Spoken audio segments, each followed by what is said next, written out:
Welcome and welcome back. Creative flow is not a state that you produce. It is a state that you enter, and you enter it through the body first. Most creative professionals are trying to generate a flow through effort, will, technique, and pressure. The harder they try, the more elusive it feels to get. And because of this, we have the mechanics backward. We think that flow is just something that is supposed to just naturally happen. And I believe there's an association attached to creative flow that means constant output.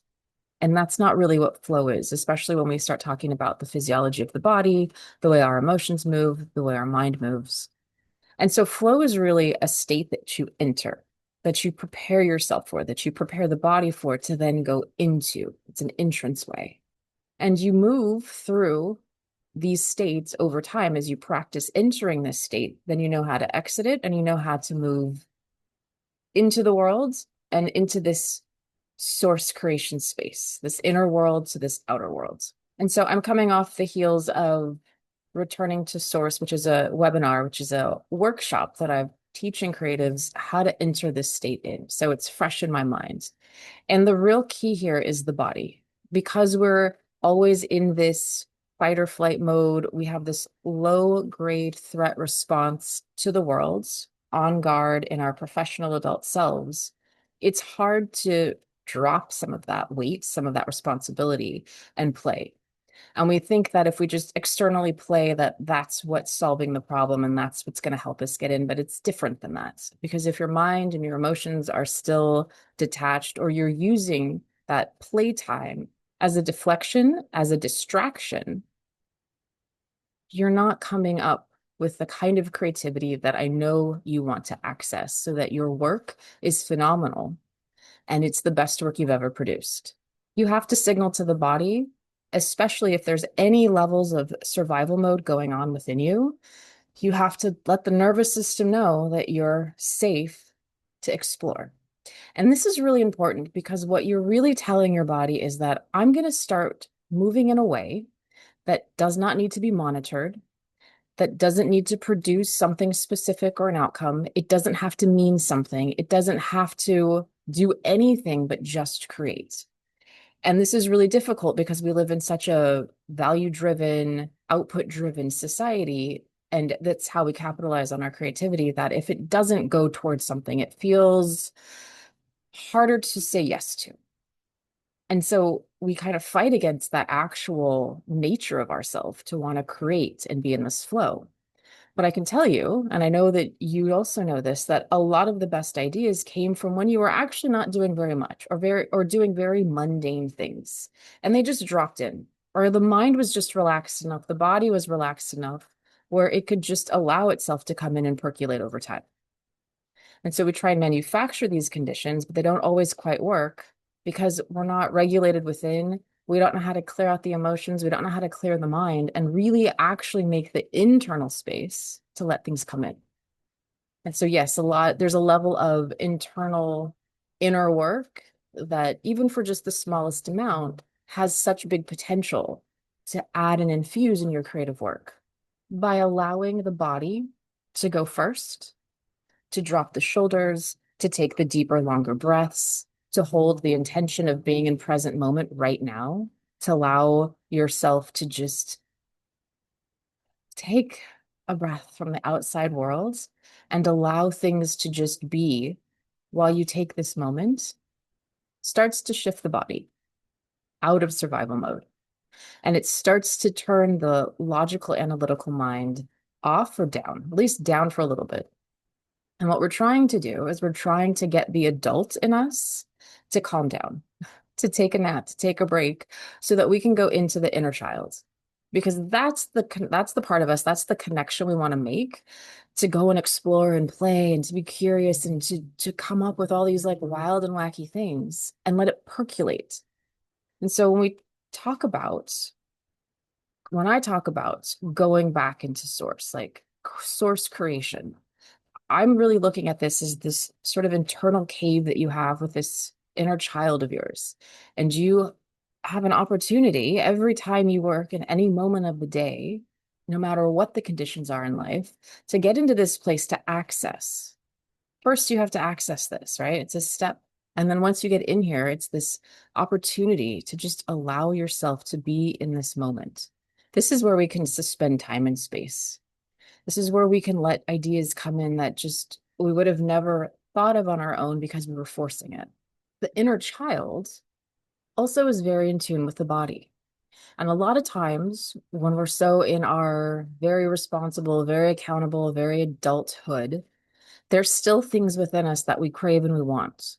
And sometimes we don't give it to ourselves. We want to be very sometimes disciplined and have a lot of willpower and get things done. And so this idea of taking a moment and doing something that has seemingly no bearing on what we're doing feels like we're dishonoring this adult version of us, this responsible version of us. But when do we really have time to play with that inner child and allow that inner child to take a night and make your favorite foods when you're a child, or watch some old movies, or just have fun and play and go take an afternoon into the park and just have fun? We don't see the value in that because there's no intrinsic output on it. But I will tell you, and if you've been creating for a while, you know that it's through those little moments, or it's through the way that we can take any kind of moment experience and kind of look at it in childlike eyes, or look at it in a way that is not what normal people or most people.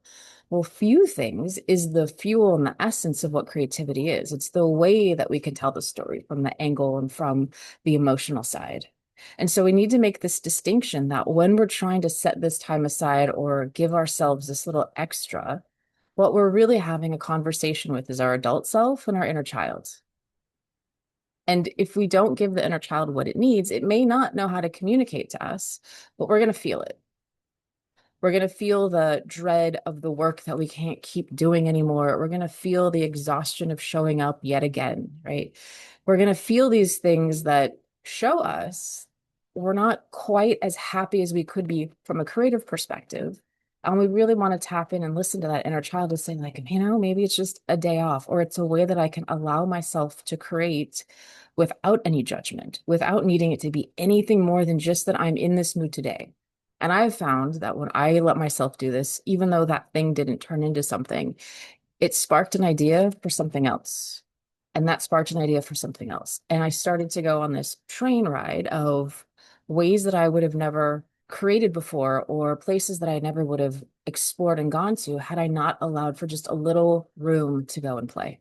And I love working. So I always love doing lots of things and making things happen and being productive. So this work really sits with me when I want to tap into something even more juicy as a creative and get into this place. And that's what this practice is.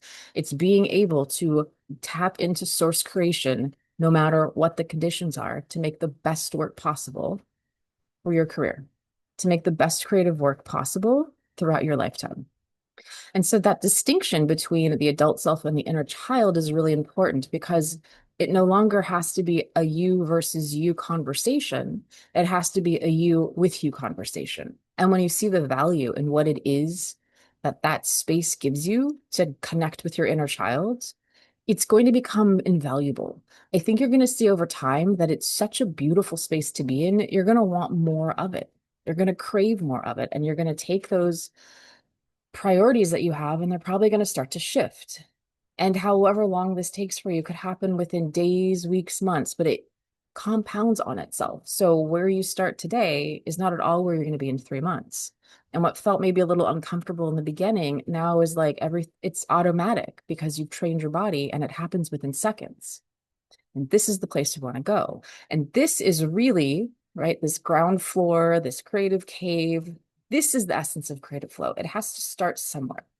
And the flow is moving up and down through the body. We think of flow as like a river, but really your energy centers are vertical, right? They're vertical.